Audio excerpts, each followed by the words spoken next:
বুধবার রাতে রাজধানীর গুলশান এলাকা থেকে গ্রেফতার হয় ঢাকা ৭ আসনের সাবেক এমপি ও আওয়ামী লীগের প্রভাবশালী নেতা হাজী সেলিমের ছেলে সোলাইমান সেলিম। এর আগে হাজারীবাগ থেকে র্যাবের হাতে আটক হয় ভোলা ২ আসনের সাবেক সংসদ সদস্য আলী আজম মুকুল।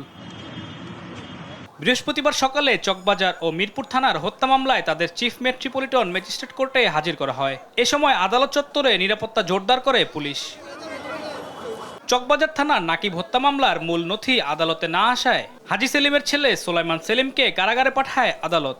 যেহেতু আজকে মূল নথি ছিল না, নথিটি আমাদের উচ্চ আদালতে ছিল, সেই জন্য তার রিমান্ড প্রার্থনা আজকে শুনানি হয় নাই।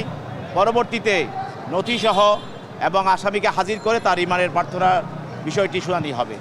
অন্যদিকে ভোলা ২ আসনের সংসদ সদস্য আলী আজম মুকুলের জামিন নামঞ্জুর করে কারাগারে পাঠানো হয়। ভোলার একজন ত্রাস আলী আজম মুকুল, যিনি ভোলাতে বিরোধী দলের রাজনৈতিক দল নেতাকর্মীদেরকে থাকতে দেয় নাই এবং সে নিজে দিনের ভোট রাতে বক্স পরে নিজকে অবৈধ এমপি হিসেবে ঘোষণা করেছে এবং বিভিন্ন ধরনের হত্যা নির্যাতনের সঙ্গে সে জড়িত। এবং ফ্যাসিস্ট হাসিনা যখন গণভবনে মিটিং করে এই বৈষম্যবিরোধী ছাত্র আন্দোলনকে দমন করার জন্য, তখন সেই মিটিংগুলোতে সে উপস্থিত ছিল এবং উপস্থিত থেকে তাদেরকে দায়িত্ব দেওয়া হয় এবং দায়িত্ব হিসেবে মিরপুর এলাকায় এই আলী আজম মুকুলের দায়িত্ব ছিল যে ওখানে বৈষম্যবিরোধী ছাত্র আন্দোলনকে দমনের জন্য অন্যান্য এমপি মোদির সঙ্গে সেও এই হত্যা এবং ষড়যন্ত্রের সঙ্গে সে জড়িত ছিল।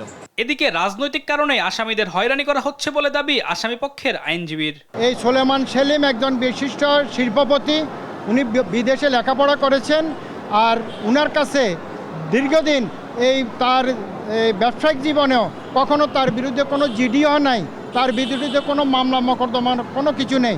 এর আগে সোলাইমান সেলিমের অবৈধ পথে ভারতে পালিয়ে যাওয়া নিয়ে গুঞ্জন ওঠে।